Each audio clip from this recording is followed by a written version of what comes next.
It just might be trans women in the NBA. Oh yes, we're gonna get into it, man. We're gonna get into a lot of clips where everybody's sharing their thoughts, and I'm gonna share my thoughts, and hopefully y'all share your thoughts in the comment section. But welcome to No Cap, No Filter. I'm your host Marty G, back at y'all another episode of Running With You, and today we gotta run about this whole, you know, talk about trans women entering the NBA.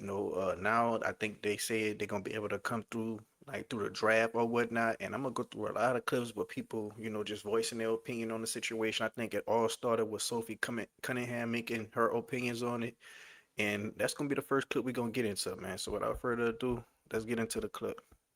This clip was after her initial comments on the situation. Now they asking her about it again, and I guess she's doubling down. On that same vein, in that story with ESPN, you talked about wanting to protect young girls who shouldn't have to go against biological men. Just can you expand your viewpoint on that? I mean, I think I said what I said. I think it's kind of common sense. And I think I'll always believe in that. I think it's really important to protect children. And that's little girls who are also involved in that category. And so I stand on what I said, and I always believe that. Yeah. Do you see your advocacy on that like taking any form going forward? I don't know. I'm not a very political person, but I do have beliefs. I have morals, and I'll always stand on those and be true to who I am. And I think people are going to take it how they want to take it, but I've never even really said anything about that. And so when it comes just to protecting young girls in sport and women in sport, I feel very strongly about that. I think that's why you have Title IX. That's why you have some of the greats in women's sports. If Title IX and women's sports weren't protected, then you wouldn't hear about any type of women in sport. And so I think in the future, it's just really important to protect. Do you think, I guess, along the line like that, it goes against perhaps some people might say, hey, for the trans community, this could be something that could come back on us or be targeted against us. Like, how do you, I guess, view that sort of critique? Like I said, I extend love, and I don't dislike anyone. Like I think there is room for absolutely everyone here, and I think there's room to love everyone. And I truly think when you get people in the same room, and you have conversations, you actually have a lot in common with a lot in common with a lot of people. And so I'm there to love, but I'm also there to love biological women, and I think that there are rights that need to be protected. And like I said, I'm going to stand true to that. I'll never falter in my beliefs in that, but I have never once said I hated the trans community. Like I said, I think there's space for everyone. Sophie, what about Connecticut today? Tell us. All right, man. I think that this should just be common sense. I think if you're a biological man, whether you was having any type of work done on yourself, I don't think you should enter the WNBA. I mean, this is just common sense to me. Like women, they deal with periods, something men ain't got to do. Deal with men, they are far more superior just when it comes to physicality. Like it's so many uh NBA players that say, man, a good ninth grader can come in the WNBA and just take over. Like literally, it's been a lot of talks about all if they just want to really just see how this go, all Kevin Durant gotta do is put on a wig and just say, hey, you know what? I wanted to play in the WNBA too. I'm a trans woman now. Just to prove a point. And like I said, man, it's been a trans swimmer who was in the male league, was like ranked 300 or something like that. Went to the female league and they let him in and broke all the records. Like it's a difference. We have these different, separations. I'm all about people having their place, but have your place in your own space. Just like it's an NBA and a WNBA, it could be a trans league where they can have their own space. You know, like I just think we came so far and we just getting so far removed from what need to be right and what need to be fair, all and because trying to please everyone. A little bit about the game. What are you thinking about? All right, they talking about the game right now, so we're gonna get to another clip. Let me get to the WNBA message for this first. A message from WNBA player leadership to everyone who loves this game. The WNBA represents 200 plus individual people with different life different lived experiences, cultures, lifestyles, opinions, and we embrace justice, equity, diversity, and inclusion. Those are the values that unite this union and allow it to protect women's sports while creating transformational change. That's crazy how they worded that.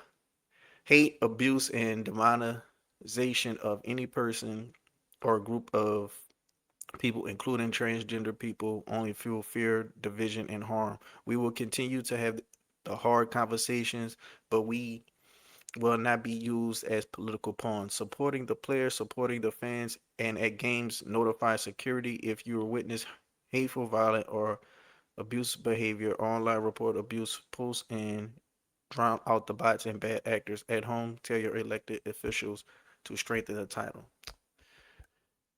All right. Uh, so when I was talking about Kevin Durant going to make a point, we actually have somebody who's doing this. We actually have in this Cantor Freedom has played 11 seasons as a center in the NBA. He is 6'10", which would make him the tallest player in the WNBA. The WNBA recently said they would welcome biological men in their league. If the NBA does not allow him to play, America First Poly Institute will legally represent him in court in his fight for fairness and representation. So we're gonna see the video that he's making the point in.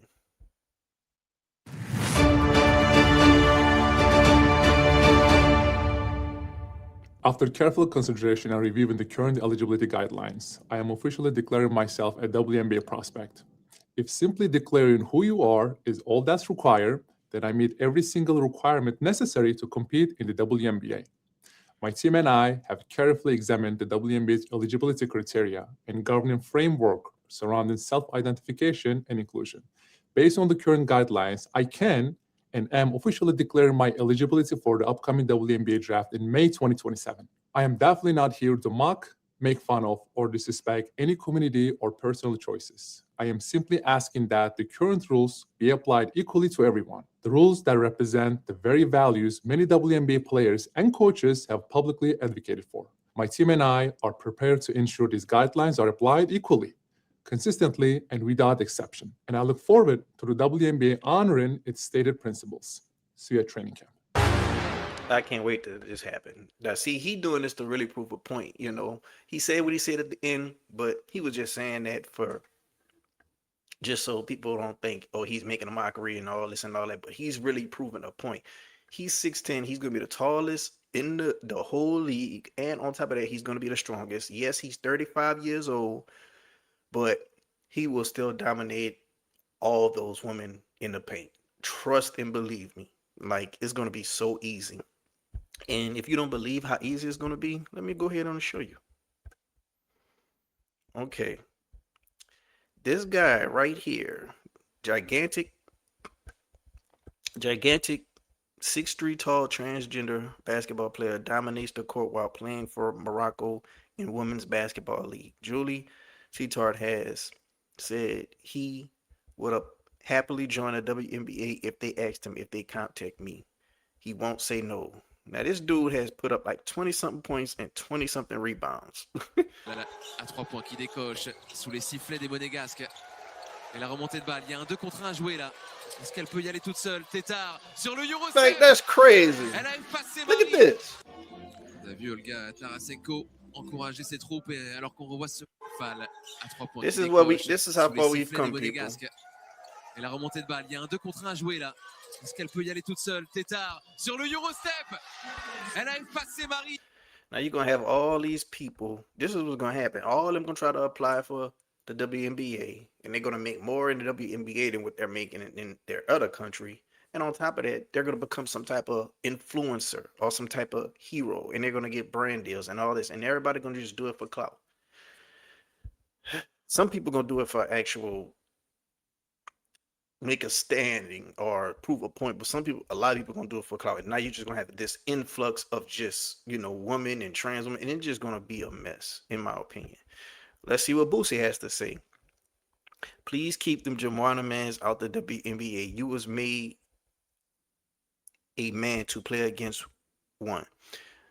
Go try out for the NBA and match up against Wemby. At this point, y'all are hating on women's sports. Y'all go far, and it's sad. These girls been playing against women their whole life. Just look at the girl from France. That's a damn linebacker. Yeah, man. And Boosie say straight pride.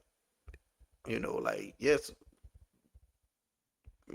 it's just so we just came so far. All right, now we're gonna look at this podcast. They're gonna speak their mind on it. All right, man, this has been breaking news, man. In France, they have a transgender player in the women's second tier league. 21 points, 20 And I know rebounds. it's been a lot of conversation going on in the W. Yeah. Obviously, with the coach of the Lynx wearing her shirt. How much money y'all want? Sophie Cunningham. Yeah, we'll see what happens here. Oh yeah, Averaging 21 and 20 over what there. coach was that? Said she was cool with The Lynx coach. I forgot her name, Coach Cheryl, but she was basically saying like, she trying to get her over there. yeah, she averaging 21 and 20. They said we don't care. Get it done. Killing, nigga. Julie T. Tart. They said whatever you started as, whatever you are now, come hoop. She getting to If it. this makes it to the WNBA, okay. Barriers will be broken. 21 and 20. I might need my own podcast. 'Cause y'all ain't gonna want to work with me. On God, it's out of pocket. Yeah, we will see what happens more. I kind of want to see it, bro. I'm gonna keep it. Nah, yeah, I'ma we keep can it leave it cool. alone. The highlights are crazy though. The highlights are absolutely Run the insane. highlights. 21 and 20. That is Let me the second see. tier. I watched Danny Granger shoot a mid-range free throw jumper. Let me see what this motherfucker do. Oh my god. Danny, I'm sorry that you were in the same conversation as his brother. Tedart from the Monaco was voted as the France. Nigga, that's DeMontis Sabonis. Yeah, we'll see what happens. No, we W- see it. We see it. It's happening. And it's just sad, bro. Like you can't just be in this world to please everyone and just break barriers and boundaries for people that's been, having a certain standard this whole time and all these years. Like this the most coverage the WNBA finally been getting. And now you do some stuff like this.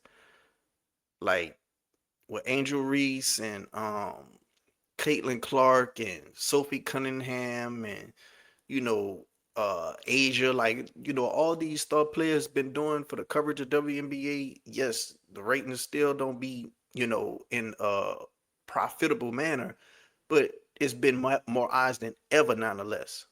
And now some stuff like this happens. If the W really want to shake some shit up, let's see what happens here. Balls in y'all court. The balls. We got quick.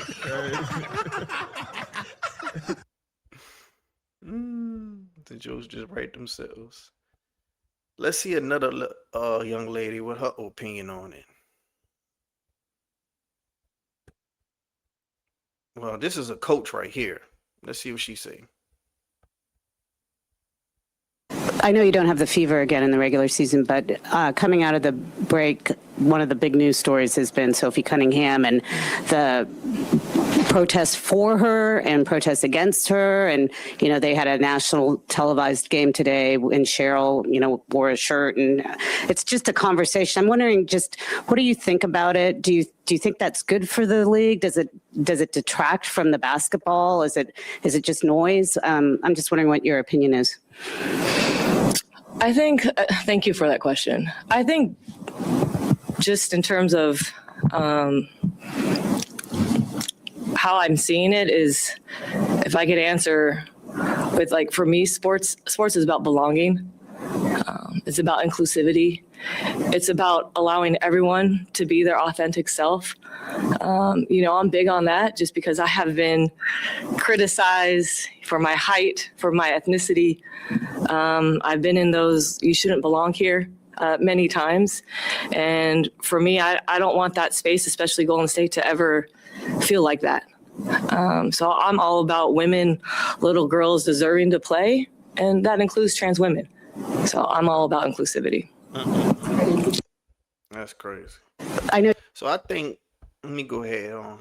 I think I got it wrong. I think Sophie Graham was, not in favor. Because ESPN praises Minnesota Lynx coach Cheryl Reed for her shirt, which was a parent jab at Sophie Cunningham, who said women should be protected from men in sports. What a total mess the WNBA is. They spent years demanding they get respect, and now they have more attention. You'll have coaches advocating for men in their sport. So this coach has wore this shirt.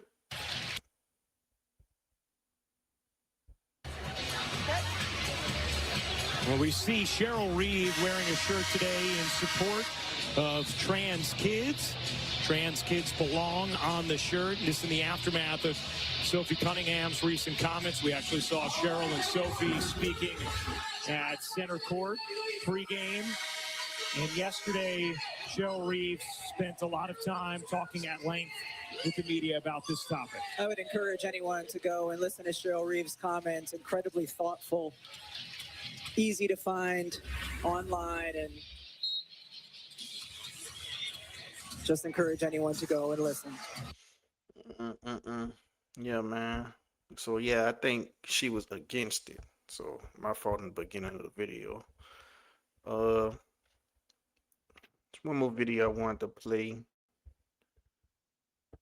NBA star Gabby Williams supports trans women playing in the league. I will welcome a trans athlete on my team or against my team. Let's see what she has to say. I think it's trans rights right now is our new battle. That's what I think I was saying, that like the battles have changed. Oh, yes. You know, like our intention's been the same, but now the environment has changed. We see trans people's rights being, you know, stripped away from them. There's a lot of discourse around trans athletes and what they can compete in.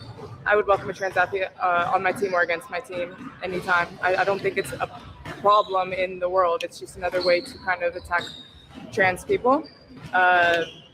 You know, we've seen players like Lasia Clarendon who stepped into that forefront and have been brave enough and courageous enough to kind of step up. So I guess that's the next battle that we have to fight as athletes. It's all fun and games until she competing for a spot and a trans person took her spot. It's all fun and games until something like that happens. See, how far, what's going to be the boundary? Like if we just start allowing this within competition leagues, what's going to be the boundary? What's going to be, okay, we've gone too far. What's this going to be? You know? Because now, if this going to start happening, you know, certain people going to be like, oh, well, I should be able to be in this league. You going against my rights for my beliefs on what I think I am, you know? And that's going to be so broad and go, like, come on, man. We got to have some type of, I don't know, man. This is just crazy to me. You know, like just let the males have their league, let the females have their league, let them have their league, and on restrooms, in public spaces. We've came far, so now we got to pivot, and we got to open up new leagues, new everything. But blending, nah, man. Because I guarantee you, what if the trans men want to get in the NFL and they say, man, you not allowing us to be in the NFL? They ain't gonna be able to be up in there because they ain't gonna be talented enough. And I think the same thing should happen with this WNBA stuff. They shouldn't be up in there because they too talented. It gotta be some type of boundary set, bro. Got to. Other than that, man, I want to know what y'all think down in the comment section below. I think I didn't cover, you know, everything. So I want to know what y'all think down in the comment section. Are y'all for it? Are y'all against it? Let me know y'all thoughts. If you like the video, hit the like button. If you're not subscribed yet, what you're waiting on. Until next time, I'm out.